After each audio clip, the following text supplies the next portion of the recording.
할렐루야. 사랑하는 대강의 가족 여러분, 오늘 하루도 하나님의 말씀과 동행하는 삶이 되길 소망합니다. 오늘 함께 나눌 하나님의 말씀은 사도행전 6장 8절에서 15절 말씀입니다. 스데반이 은혜와 권능이 충만하여 큰 기사와 표적을 민간에 행하니 이른바 자유민들 즉 구레네인 알렉산드리아인 길리기아와 아시아에서 온 사람들의 회당에서 어떤 자들이 일어나 스데반과 더불어 논쟁할세 스데반이 지혜와 성령으로 말함을 그들이 능히 당하지 못하여 사람들을 매수하여 말하게 하되 이 사람이 모세와 하나님을 못 오가는 말을 하는 것을 우리가 들었노라 하게 하고 백성과 장로와 서기관들을 충동시켜 와서 잡아가지고 공회에 이르러 거짓 증인들을 세우니 이르되 이 사람이 거룩한 곳과 율법을 거슬러 말하기를 맞이 아니하는도다.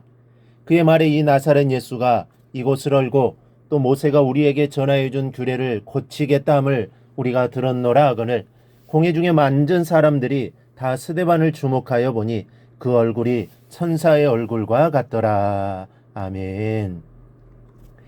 집사의 주된 사명은 구제하는 데 있다고 말씀을 드린 바가 있습니다. 이 가난한 사람들을 그리스도의 사랑으로 돌아보는 것이야말로 값지고 고귀한 행위입니다. 물론 집사의 할 일이 오직 이것만이 아닙니다. 주된 사명이 그것이라는 것이지 그 외에도 할 일은 많습니다. 오늘 본문에는 스데반이라는 사람이 나옵니다. 바로 집사로 선출된 7사람 중 한 사람인데 오늘은 그가 하나님의 일을 수행하고 변론하며 모함을 받는 일련의 과정 속에서 어떤 방법으로 그리스도인으로서 직무를 수행해 나갔는지를 생각해 보고자 합니다. 첫 번째 스데반 집사가 취한 방법은 은혜와 권능입니다. 8절을 보면 스데반이 은혜와 권능이 충만하여 큰 기사와 표적을 민간에 행하니 라고 말합니다. 여기서 은혜란 믿음을 말합니다.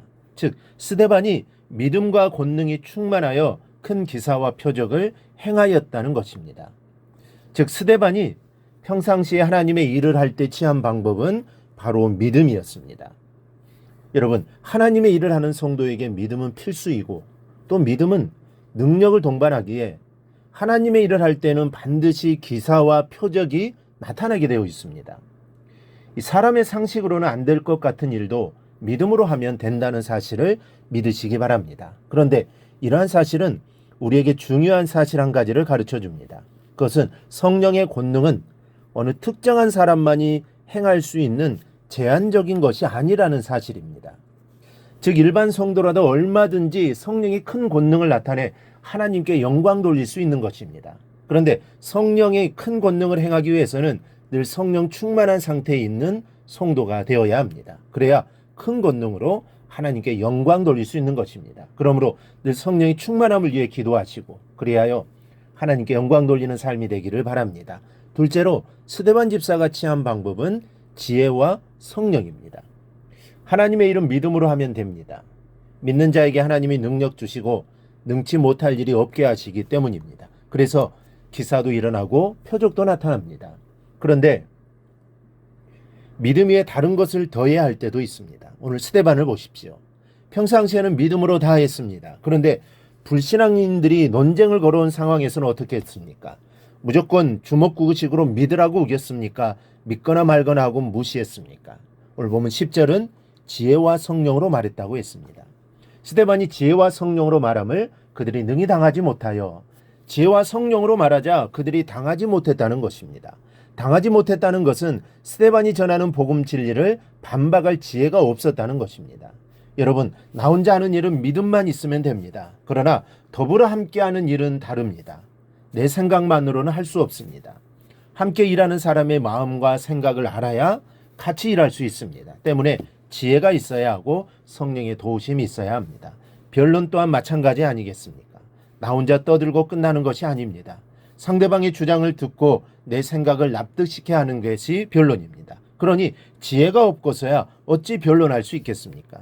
성령께서 지혜를 주시고 내 입술에 할 말을 주셔야 변론할 수 있는 것입니다. 베드로가 사내들인 공회에 섰을 때도 마찬가지입니다. 베드로는 어부입니다. 배운 것이 없는 사람입니다. 논리정연하게 말을 잘하지 못합니다. 그런데 두렵고 떨리는 자리에서 담대하게 복음을 전합니다. 이게 베드로 자신이 한 것일까요? 아닙니다. 성령께서 지혜를 주셔서 가능했던 것입니다. 성령이 충만하게 임하고 지혜를 주시니 담대해졌던 것입니다. 그러므로 항상 지혜와 성령의 도우심을 구하십시오. 나 혼자 하는 일은 거의 없습니다. 대부분의 일은 더불어 하는 일입니다. 따라서 지혜가 필요하고 성령의 역사를 힘입어야 하는 일이 대부분입니다. 교회 안의 일이든 불신앙인들을 상대하는 일이든 믿음만 가지고 일하기에는 무리가 가는 일이 많다는 것입니다. 그러므로 믿음의 지혜와 성령을 더해서 사명을 감당하시기 바랍니다. 셋째는 스뎨 집사의 모습은 천사의 얼굴이었습니다. 15절을 보면 공회 중에 앉은 사람들이 다 스데반을 주목하여 보니 그 얼굴이 천사의 얼굴과 같더라. 여러분, 어떤 얼굴이 천사의 얼굴일까요? 스데반의 어떤 표정과 안색을 했기에 천사의 얼굴과 같다고 했을까요?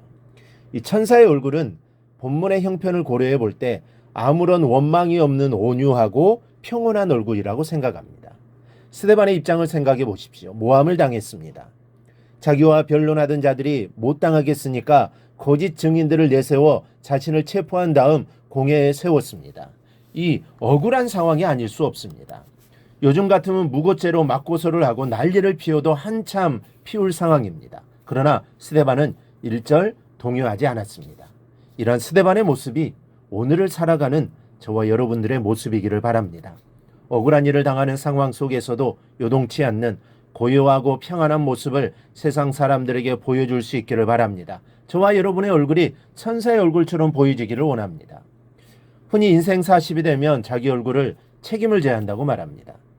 살아온 인생이 얼굴에 그대로 나타나는 것이기 때문에 남을 원망하지 말고 인생을 똑바로 살아서 자기 얼굴을 만들어가라는 것입니다. 여러분은 어떤 얼굴을 만들어가고 있습니까?